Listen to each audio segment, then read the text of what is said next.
جب بھی کسی کی بے حسی کی بات کی جاتی ہے تو اسے پتھر دل سے تشبیہ دی جاتی ہے کہ فلاں شخص بڑا پتھر دل ہے، سنگ دل ہے، اس کے اندر احساس نہیں۔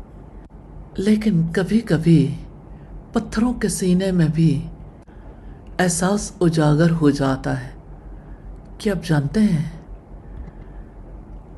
جبل احد نبی صلی اللہ علیہ وسلم سے کتنا مانوس ہو چکا تھا؟ اس کے پتھروں کے سینے میں بھی اللہ کے رسول کی محبت کی آبیاری ہو گئی تھی۔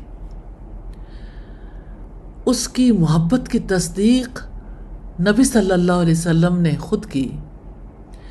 اس کی محبت کے صلے میں اسے خوشخبری دی گئی کہ ہم بھی آپ سے محبت کرتے ہیں۔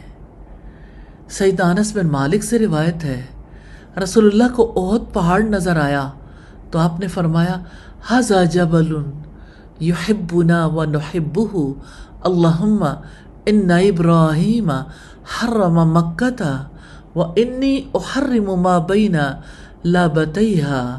یہ پہاڑ ہے جو ہم سے محبت رکھتا ہے اور ہم اس سے محبت رکھتے ہیں۔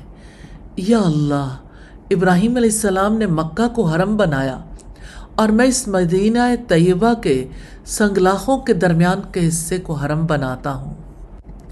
جبل احد نے نبی صلی اللہ علیہ وسلم سے محبت کی۔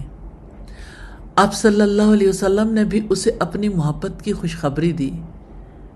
یا ارحم الراحمین، ہمیں محمد رسول اللہ صلی اللہ علیہ وسلم سے محبت کرنے کی توفیق عطا فرمائیے۔